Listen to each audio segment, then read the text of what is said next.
अस्सलाम वालेकुम, क्या हाल है बेटा आप लोग? Hope you are doing well. Welcome to physics first. तो अभी हमारे पास जो पेपर है वो फरवरी मार्च 2026 P62 है। ठीक है बेटा। And this paper is February March 2026।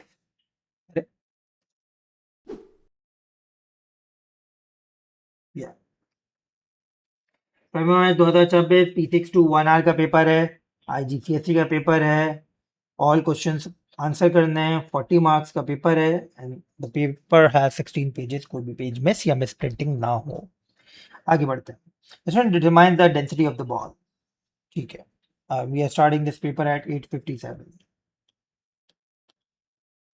Time management बहुत जरूरी है बेटा। आप अपनी प्रैक्टिस करें तो टाइम मैनेजमेंट का ख्याल रखिएगा।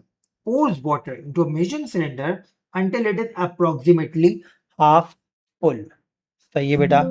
until the measuring cylinder is approximately half full, मतलब अगर 100 सेंटीमीटर क्यूब का मेजरिंग सिलेंडर है हमारे पास तो हाफ फुल का मतलब क्या है? वो 50 सेंटीमीटर क्यूब तक फिल इन हुआ हुआ हो। Places measuring cylinder of water on top and balance. Okay, तो उसके बाद क्या बोला है? The combined mass m1 of the measuring cylinder of water is shown. हमें ऑलरेडी कंबाइंड मास की वैल्यू गिवन दी हुई है 125.6। ठीक है बेटा। मेजरिंग सिलेंडर प्लस वाटर की वैल्यू है ये। Describe one technique for using top and balance to measure the mass of the measuring cylinder of water to ensure the reading is accurate। Okay, तो क्या टेक्निक इस्तेमाल होनी चाहिए हमारे पास to make sure कि हमारे पास बिल्कुल करेक्ट वैल्यू आ रही हो मैथ्स की? उसका एक तरीकेकार ये है, आपके पास initially measuring cylinder zero show कर रहा हो। अगर मेजरिंग सिलेंडर आपके पास जीरो शो नहीं कर रहा है, that means there is a problem. आपके पास बिला वजह एरर जनरेट होगा। ठीक है बेटा। तो इसका आप एक जवाब जो लिख सकते हैं वो क्या लिख सकते हैं? Make sure top and balance reads 0.0 gram. ठीक है, या it reads 0 gram before you measure mass. ठीक है। ओके, आगे बढ़ते हैं। Figure 1.1 show the water level in the measuring cylinder. सही है। Record the volume of water V1। Okay, कितना आ रहा है बेटा हमारे पास? 91। टू टेक्निक बताएं the student uses when measuring the volume of water to ensure the readings are accurate। दो तरीकेकार क्या है? एक तो avoid parallax error by keeping your eye perpendicular to the ruler या perpendicular to the reading. Avoid parallax error by keeping eye perpendicular to the reading। दूसरा तरीकेकार क्या है? मैंने आपको पिछले पेपर में ही बताया था। This is the lower meniscus. तो वाटर के लिए हम लोअर मेनिस्कस को रीड करते हैं। तो क्या बोलेंगे बेटा? Read lower meniscus of water. ठीक है बेटा। ये हमारे पास दो टेक्निक्स आ गए। आगे बढ़ते हैं। The student places 4 glass balls in water in the measuring cylinder to ensure no water splashes। बहुत आराम से पानी के अंदर बॉल्स डाली हैं कि पानी स्प्लैश ना हो। Records mass m2 of measuring cylinder, water and 4 glass balls। पहले हमारे पास मैथ था मेजरिंग सिलेंडर प्लस वाटर, अब ग्लास बॉल्स भी ऐड हो गई हैं। तो बोल रहा है calculate the mass of 1 glass ball. तो एक ग्लास बॉल का अगर हमें मास मेजर करना है तो हम सबसे पहले तो निकालेंगे mass of the glass balls. तो m हमारे पास mass of the glass balls क्या होगा बेटा? 132.8 में से माइनस कर देंगे हम, ऊपर क्या था? 125.6।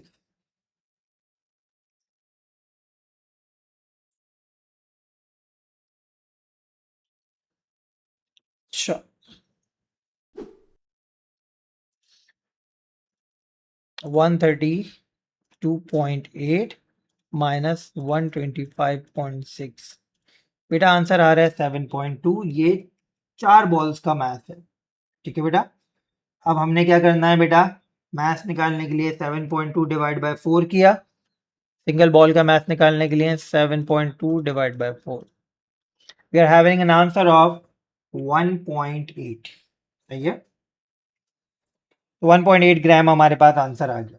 The student records the volume of water and 4 glass balls. Okay. Volume of water and 4 glass balls का वॉल्यूम हमारे पास क्या आ रहा है, बोला वॉल्यूम ऑफ 1 ग्लास बॉल निकालो। सही बेटा, तो हमारे पास यहाँ पर सिनेरियो क्या आ रहा है बेटा, इनिशियल हमने क्या वॉल्यूम निकाली थी वाटर की 91, और volume of water with glass balls आ रहा है 94। तो 94 माइनस 91, ये 3 सेंटीमीटर क्यूब हमारे पास बॉल्स का वॉल्यूम है। अब कितनी बॉल्स हैं, 4। ठीक है, तो आंसर क्या आएगा, 0.75 सेंटीमीटर क्यूब। ये हमारे पास आंसर आ गया वॉल्यूम ऑफ बॉल्स का, सिंगल बॉल का volume. Now calculate the density of ball using the values from 1v1 and 1v2। 1v1 में मास मेजर किया था, 1v2 में वॉल्यूम मेजर किए, एंड यूज दिस इक्वेशन। बेटा मास कितना आया था हमारे पास 1.8 एंड वॉल्यूम आया 0.75, 2.4। मैथ ग्राम में, वॉल्यूम सेंटीमीटर क्यूब में, तो ग्राम पर centimetre cube. 1 mark for answer, 1 mark for unit.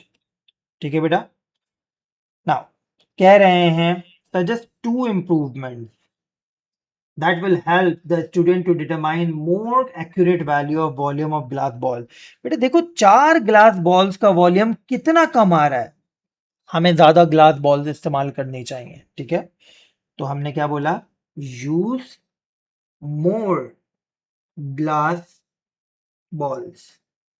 ठीक है, एटलीस्ट 10 ग्लास बॉल्स तो यूज करें। ठीक है बेटा, और दूसरा हमारे पास क्या है बेटा, जब मैंने 4 ग्लास बॉल्स इंसर्ट किए हैं, तो बेटा 4 ग्लास बॉल्स इंसर्ट करके हमारे पास 100 सेंटीमीटर क्यूब का मेजरिंग सिलेंडर 94 सेंटीमीटर क्यूब पे पहुंच गया है। अगर मैं 10 ग्लास बॉल्स इंसर्ट करता हूं तो ये वॉल्यूम और मजीद राइज करेगा, ऐसा ना हो पानी स्पिल आउट हो जाए। ठीक है, तो हम क्या बोलेंगे, use bigger measuring cylinder more than 100 centimetre cube. Use bigger measuring cylinder more than 100 centimeter cube to accommodate more ball। ठीक है बेटा, ये हमारे पास पहला क्वेश्चन 9:05 पे खत्म हुआ। We started this question at 8:57, तो इसका मतलब 8 मिनट में हमने इस सवाल को कंप्लीट किया। चलें आगे बढ़ते हैं। क्वेश्चन नंबर 2 हमारे पास आ रहा है, student investigates behaviour of the spring. सही है भाई साहब, refer figure 2.1। Describe 2 techniques student uses when measuring the length of the spring to ensure accurate reading। You may draw the diagram। Okay, diagram हम बना सकते हैं यहाँ पर, और 2 हमने टेक्निक्स बतानी है। पहले टेक्निक्स लिख देता हूं। पहली टेक्निक तो क्या है बेटा, avoid parallax error. Avoid parallax error by keeping eye perpendicular to the reading.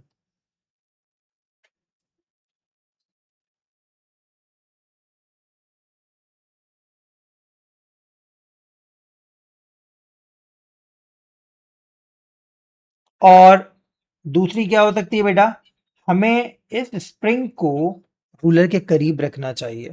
ठीक है, ये वाला साइड हमारे पास हॉरिजॉन्टल है कि नहीं, या रूलर वर्टिकल है कि नहीं, सेट स्क्वायर का इस्तेमाल करना चाहिए। ठीक है बेटा, तो मैं यू में ड्रॉ द डायग्राम, तो यू में ड्रॉ द डायग्राम में हम ये काम करते हैं, हम रूलर को वर्टिकल डिक्लेयर करवा देते हैं। तो ये टेबल आ गई, बेंच आ गई हमारे पास।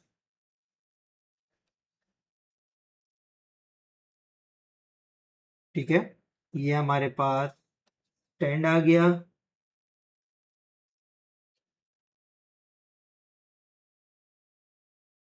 और ये आ गया हमारे पास मीटर रूल। मीटर रूल को प्रूव करने के लिए कि ये वर्टिकल है या नहीं, हमने किस चीज का इस्तेमाल करना है बेटा? Set square. तो या तो ये लिखते हैं कि सेट स्क्वायर से verticality of the metre rule ensure कर रहे हैं हम, या फिर ये लिखते हैं रूलर को नियर द स्प्रिंग रखें। ठीक है बेटा, लेबल एवरीथिंग। स्टैंड,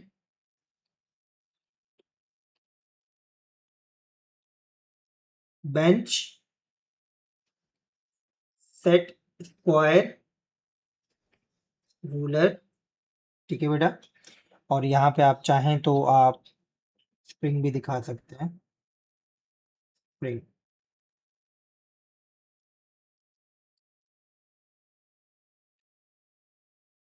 ठीक है बेटा, तो अगला पॉइंट मैं क्या लिख रहा हूं?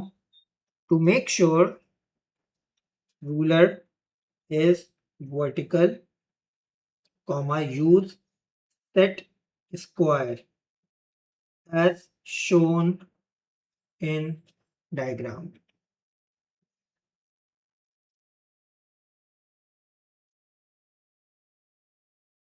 ठीक है बेटा, ये हमारे पास वर्किंग हो गई।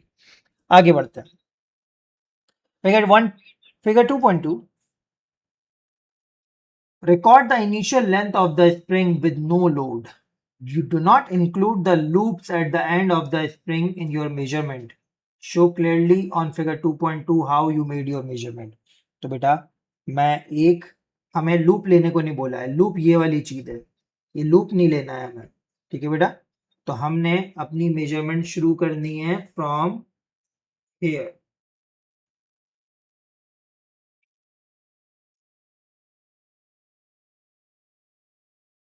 तो ये वैल्यू हमारे पास आ रही है कहाँ पर? यहाँ पर। और ये आ रही है कितनी? 36.2।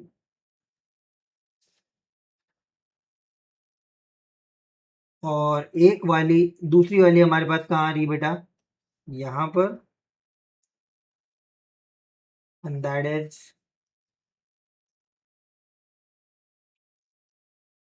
38.6।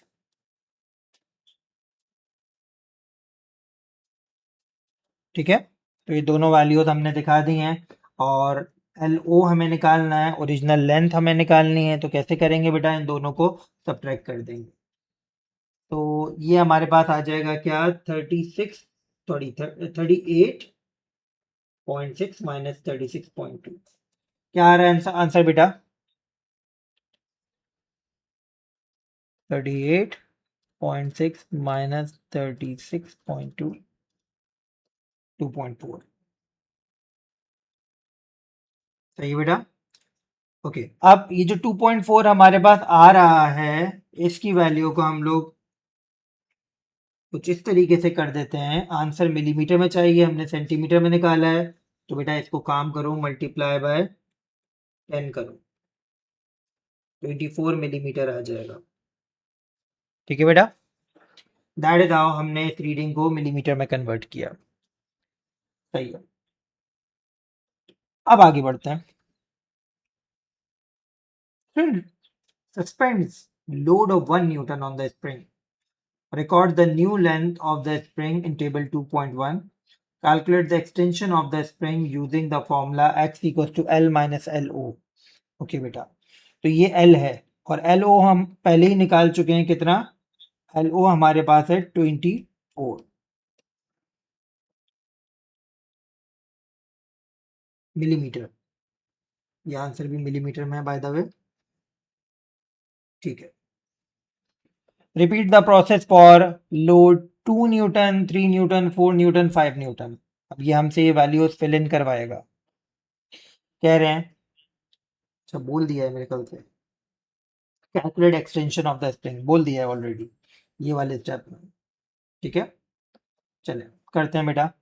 42 माइनस 24, तो 42 माइनस 24 क्या होगा? 42 माइनस 24 18।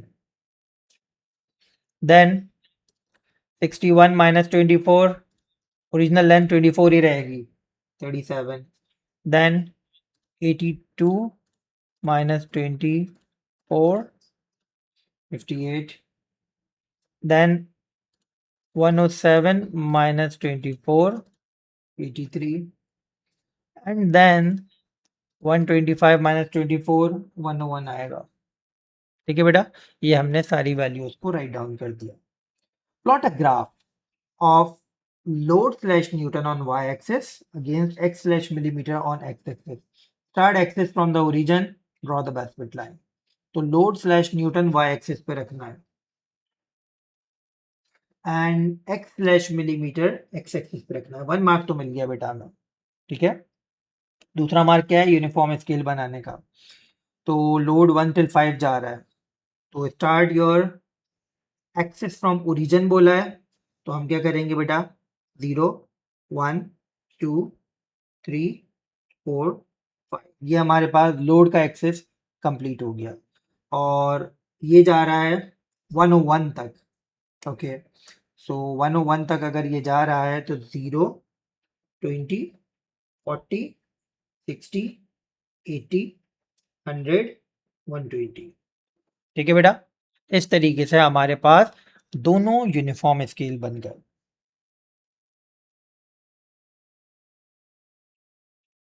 चले, तीसरा पॉइंट है हमारे पास, हमें प्लॉटिंग करनी है।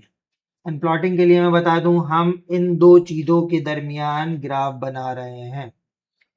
तो एक काम करता हूं, मैं यहीं पे लिख लेता हूं लोड स्लैश एल 1 2 3 4 5 है, और इसका स्क्रीनशॉट ताकि छोटा हो जाए।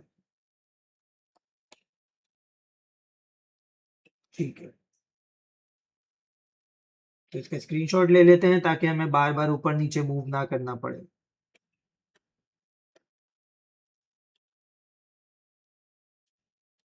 ये आ गया हमारे पास टेबल। तो 1 न्यूटन पे हमारे पास 18 है। 18 हमारे पास कहाँ पर आ रहा है? 18 आएगा हमारे पास यहाँ।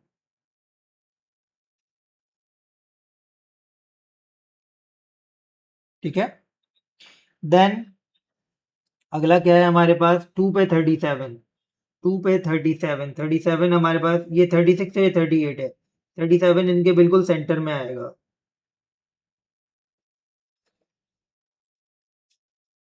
यहाँ।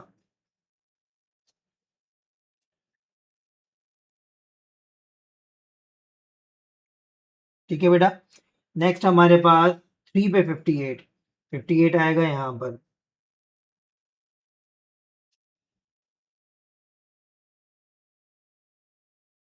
नेक्स्ट 4 पे 83, 83 आएगा यहाँ पर।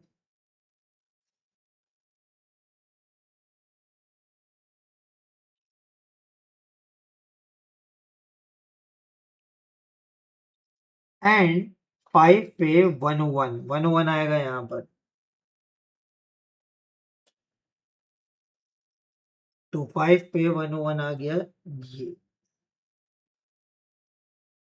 ठीक है बेटा, we have plotted all our points.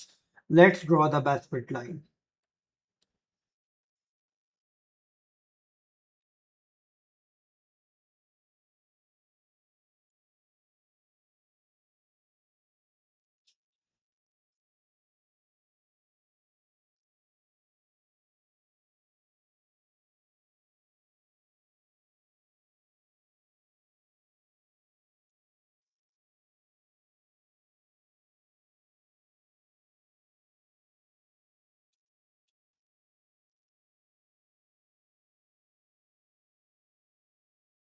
Okay, so this is how our line may look like, और इस लाइन को थोड़ा सा एक्सटेंड भी कर देते हैं।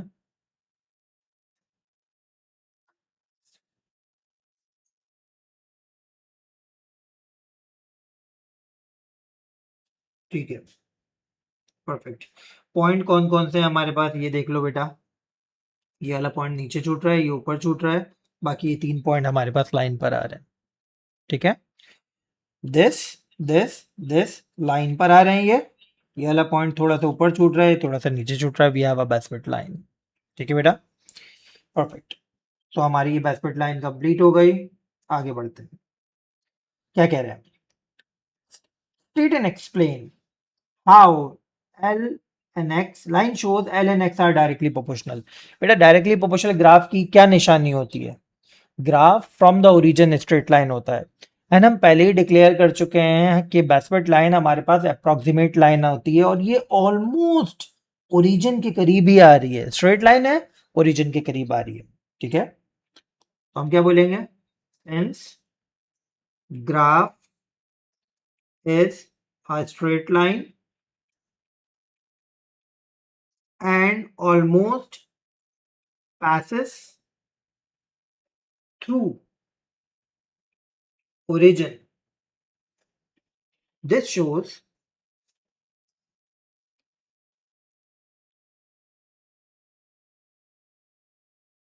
X and L are directly proportional. We are done with our second question at 9:18. तो हमारा सेकंड था, फर्स्ट था, सेकंड था। सेकंड क्वेश्चन 9:18 पे खत्म होता है, यानी हमने सवाल 13 मिनट्स में किया। सही है बेटा, ग्राफ का सवाल भी हो गया। अब बस 2 सवाल रह गए हमारे पास इस पेपर के। Now student investigates circuit containing different combination of resistor. सही है भाई साहब। तो फिगर 1 3.1 shows the circuit। सही है, एमीटर दिखाया हुआ है in series with the resistor, voltmeter दिखाया हुआ है पैरेलल विद द रेजिस्टर, और सेल और बैटरी दिखाई हुई है। Circuit 1 contains one resistor of resistance X, unknown resistance है। The student closes the switch and measures the potential difference in current. Record in table 3.1। बेटा वोल्ट मीटर की reading है 2.4 और करंट की रीडिंग है हमारे पास 3.2। ठीक है बेटा, ये देख लें, ये 3.3 है तो 0.32 होगा, 3.2 नहीं 0.32।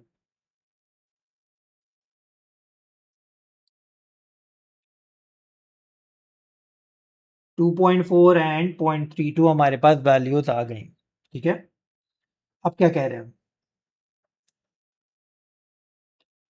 फिगर 3.3 शोज सर्किट 2 जिसके अंदर हमारे पास ये कॉम्बिनेशन ऑफ रेजिस्टर दिखाए हुए हैं और बोल रहे हैं सर्किट 2 के अंदर 4 आइडेंटिकल रेजिस्टर हैं, सबकी रेजिस्टेंस x ओम्स है। ठीक है बेटा, और बोल रहे हैं इनके भी रिजल्ट रिकॉर्ड करो टेबल 3.1 में। तो ये भी आ रहा है हमारे पास कि ये 2.3 आ रहा है। सही है, तो इसका आंसर हमारे पास 2.3 आ रहा है। एंड यहाँ पर हमारे पास जो करंट की रीडिंग है वो आ रही है 0.3। ठीक है, सही है। आगे क्या कह रहे हैं, calculate and record in table 3.1 the resistance of each resistor, give the units, give the answer in two significant figures। सही बेटा, तो पहले मैं सर्किट 1 की बात कर रहा हूँ। R equals to V over I, voltage क्या था 2.4, करंट था 0.32। सही है, 2.4 डिवाइड बाय 0.32 7.5, दो सिग्निफिकेंट फिगर। नाउ बेटा circuit 2,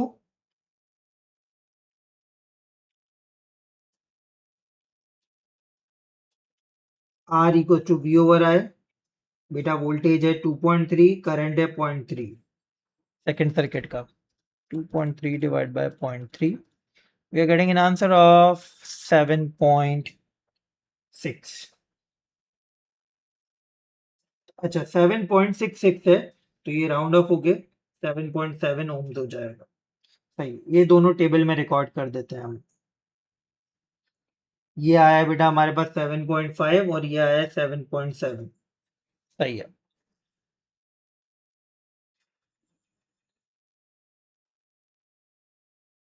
Theory suggests that resistance of circuit 1 and circuit 2 are same. Whether your results support the suggestion, justify your answer. हाँ, पहले एक काम करते हैं, अपनी कैलकुलेशन कर लेते हैं बेटा। वैसे तो सेम ही आएगा। डिफरेंस ऑफ आर क्या आएगा? 7.7 minus 7.5, 0.2 ohms. Average of R क्या आएगा? 7.7 प्लस 7.5 डिवाइड बाई 2,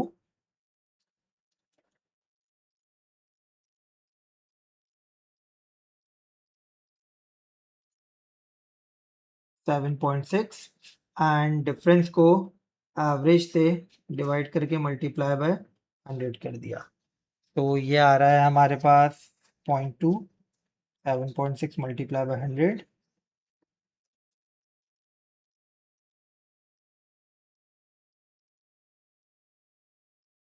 2.63%। ठीक है बेटा, तो हम क्या बोलेंगे? Yes, suggestion is correct. Justification क्या देंगे? Both values lie under limit of experimental accuracy। ठीक है बेटा।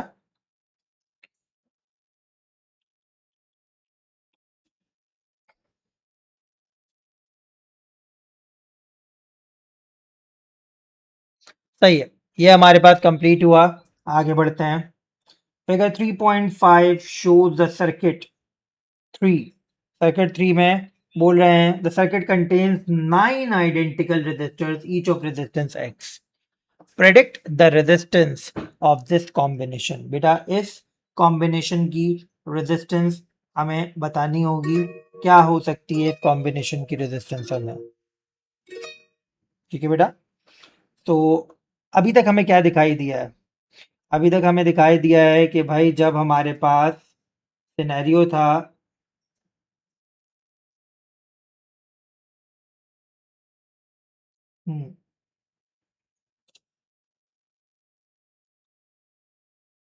predict the resistance of the combination of resistor, resistance of the combination। Okay, एक सिंगल रेजिस्टर की वैल्यू हम लोग एक्स ही यूज कर रहे हैं ना, यहाँ पे भी एक्स थी, यहाँ पे भी एक्स थी। सही बेटा, तो ये हमारे पास सिनेरियो ऐसा हो सकता है कि पहले में हमारे पास 7.5 ओम्स रेजिस्टेंस आई थी, तो 7.5 रेजिस्टेंस थी और ये हमारे पास 3 पैरेलल में लगे हुए हैं। तो 7.5 7.5 10.5 कितने हो जाएंगे हमारे पास? 7.5 प्लस 7.5 प्लस 7.5, ये हो जाएगा हमारे पास 7.5 मल्टीप्लाई बाय 3 कर लेते हैं,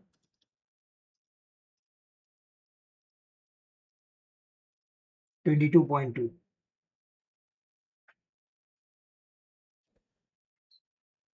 अब बेटा 22.2 इसका आंसर है और ये तीनों पैरेलल में है। मैंने आपको क्या सिखाया था? जब आपके पास एक जैसे रजिस्टर पैरेलल में लगे हुए हों तो सिंगल रजिस्टर की वैल्यू उठाओ और नंबर ऑफ रजिस्टर से डिवाइड करवा दो।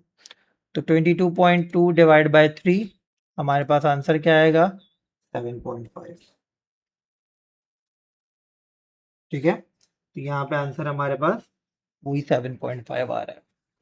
तो पूरे के पूरे resistance of the combination of the resistance की वैल्यू हम लोगों ने फाइंड आउट कर ली। ठीक है बेटा, आगे बढ़ते हैं। Another student performs the same experiment using the digital ammeter। इस चीज को रिपीट कर देता हूं, मैंने आपको क्या बताया था, फिर दोबारा सुन लो बेटा।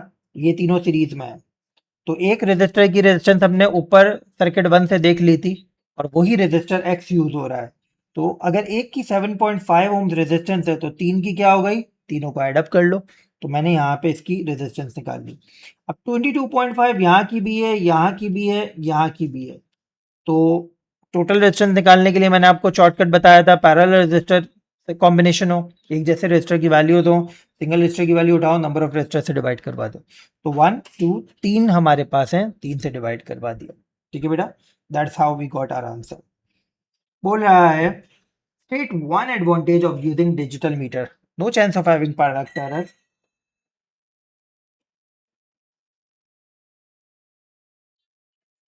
Greater accuracy. ठीक है बेटा। Figure 3.6 shows a digital meter display when it is connected to a circuit. Record the value of current shown in amperes. तो एम्पेयर में शो करना है बेटा। ये हमारे पास क्या है, 290 एक्सपोनेंट माइनस 3 एम्पेयर। मिली का मतलब क्या होता है, एक्सपोनेंट माइनस 3। ठीक है बेटा, तो मिली एम्पेयर है, मिली की वजह से हमने यहाँ पे एक्सपोनेंट माइनस 3 लगा दिया। Let me highlight this for your reference. ठीक है, चलो आगे बढ़ते हैं। Suggest to reason. भाई दो रीजन बताओ यहां पर हमारे पास।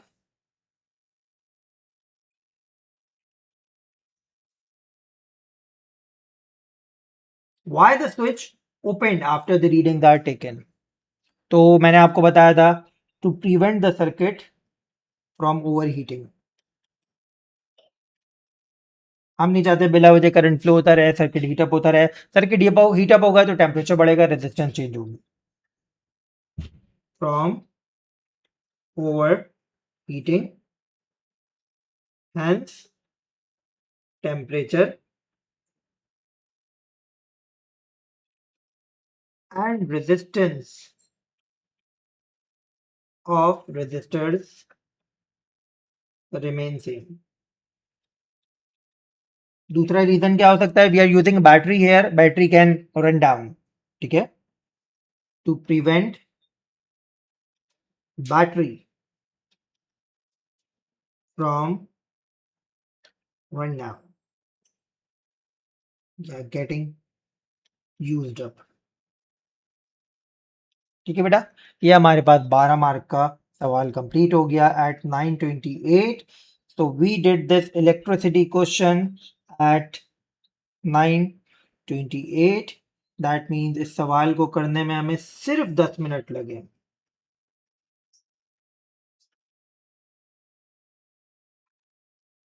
चलो लेट्स मूव अहेड, और maybe we have a last question now, that is the planning question।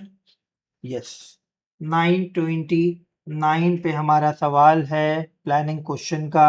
to investigate the rate of cooling of hot water in a container which has a lid। okay, plan an experiment that enables the student to investigate the effect of different starting temperatures on the rate of cooling। भाई ये वाला तो अभी थोड़ी देर पहले किया है हमने। मैंने बोला था ना फरवरी मार्च के पेपर में एग्जैक्टली मई जून 2025 P62 का सवाल आया हुआ है। बस यहाँ पे फर्क क्या है, वहां पे लेड नहीं थी, यहाँ पे लेड। ठीक है बेटा, ऑपरेटर्स हमारे पास बीकर है, मेजरिंग सिलेंडर है, सप्लाई ऑफ हॉट वाटर है, लेड है। एडिशनल ऑपरेटर्स हमें क्या चाहिए, वही चीज चाहिए जो वहां पे चाहिए थी भाई। क्या चाहिए था हमें, stopwatch and thermometer. Additional apparatus, stopwatch to measure time of cooling, and दूसरा हमारे पास क्या पॉइंट है बेटा, थर्मोमीटर टू मेजर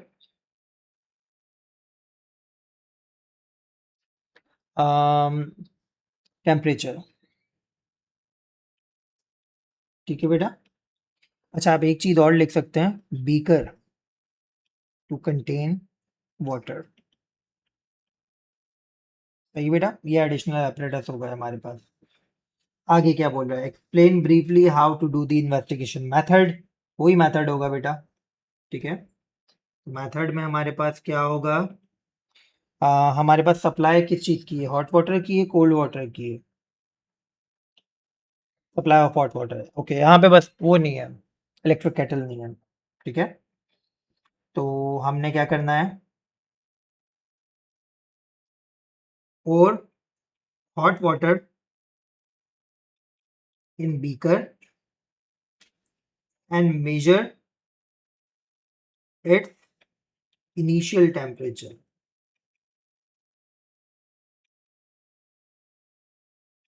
सही है। लेट मी सी और क्या मांग रहा है, बस इन्वेस्टिगेशन मांग रहा है। सही है। मेजर इट्स इनिशियल टाइम, यानी यहाँ पे हमें कुछ नहीं लिखना है कि how to make sure the readings are accurate as possible, to measure initial temperature. ठीक है बेटा। At the same time start stopwatch. कोई टाइम की वैल्यू दी हुई है, जैसे पिछले सवाल में हमें 5 मिनट दी हुई थी, यहाँ पर नहीं दी हुई। सही है, अपनी मर्जी से चलना है। ठीक है। When stopwatch reaches 60 seconds, comma, या 60 सेकंड थोड़ा शायद कम हो जाए, आप वही 5 मिनट्स की बात करें। 5 मिनट्स ब्रैकेट में लिख देना 300 seconds. 5 minutes or 300 seconds.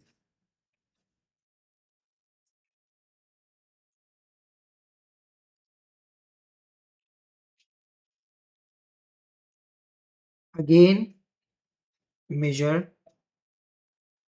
Temperature, that is TF. पहले हमारे पास क्या था, इनिशियल टेम्परेचर था टीआई। ठीक है, अब क्या है, TF. Find difference in temperature. Delta theta हमारे पास थीटा एफ माइनस थीटा आई, इसको हम लोग थीटा ही लिख देते हैं, एग्जामिनर को थीटा ज्यादा पसंद है फॉर टेम्परेचर। ठीक है। Now calculate rate of cooling by using formula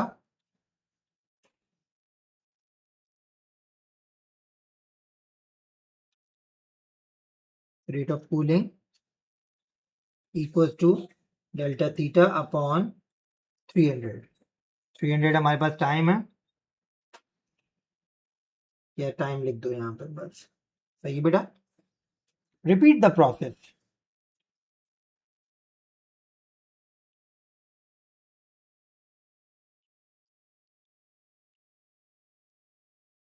with water of different initial temperature until you have 6 set of reading। ठीक है बेटा, ये हमारा पूरा मेथड हो गया। परफेक्ट। आगे क्या मांग रहे हैं हमसे, डिमांड की जा रही है की वेरिएबल टू कीप कांस्टेंट। की वेरिएबल में हम लिख सकते हैं मास ऑफ वाटर,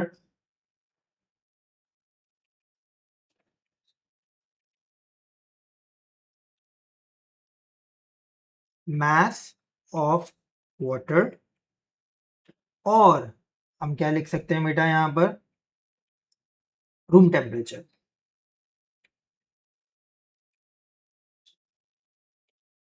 ठीक है बेटा, ये दो चीजें हम यहाँ पे मेंशन कर सकते हैं। इसके बाद हमसे क्या मांग रहे हैं बेटा, टेबल मांग रहे हैं। तो टेबल की हेडिंग मैं यहाँ पे खाली जगह पे टेबल बना देता हूँ। टेबल की हेडिंग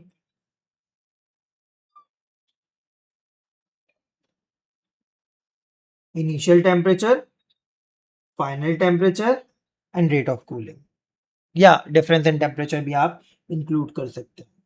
ठीक है। Initial temperature, final temperature,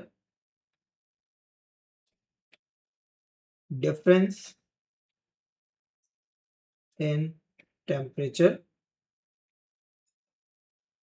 and rate of cooling. Always make sure you write down the units as well. Slash degree Celsius, slash degree Celsius, slash degree Celsius, slash degree Celsius per second. अगर आप 300 seconds ले रहे हैं तो seconds वरना minutes. ठीक है बेटा, दोनों यूनिट्स एक्सेप्टेबल हैं, डिग्री सेल्सियस पर सेकंड या डिग्री सेल्सियस पर मिनट. सही बेटा. ज्यादा बेटर, वैसे हम लोग 5 मिनट से चल रहे हैं तो हम डिग्री सेल्सियस पर मिनट भी लिख सकते हैं. ठीक है बेटा, ये हमारा टेबल कंप्लीट हो गया. फाइनली हमसे पूछा जा रहा है how to reach the conclusion. तो हम क्या बोलेंगे बेटा?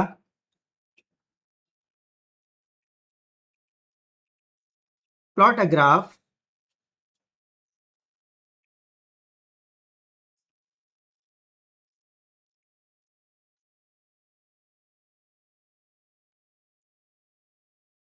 of initial temperature versus rate of cooling. सही बेटा, initial temperature versus rate of cooling का हम लोग ग्राफ प्लॉट करेंगे. एंड दैट इज हाउ हमारे पास सिनेरियो कंप्लीट हो जाएगा इस पेपर का. ठीक है बेटा. अच्छा, यहाँ पे टेबल में आप लिख दिएगा इंटरवल या टाइम 5 मिनट है, ताकि समझ आ जाए हर हमारे पास रीडिंग 5 मिनट की आ रही है. And that is how we are done with this question at 9:38. Sorry. इसका मतलब ये सवाल हम लोगों ने 9 मिनट्स में कंप्लीट किया है. ठीक है बेटा. And we are done with the paper. I am switching off the recording so that clean and clear आपको रिकॉर्डिंग मिले. Now we can start our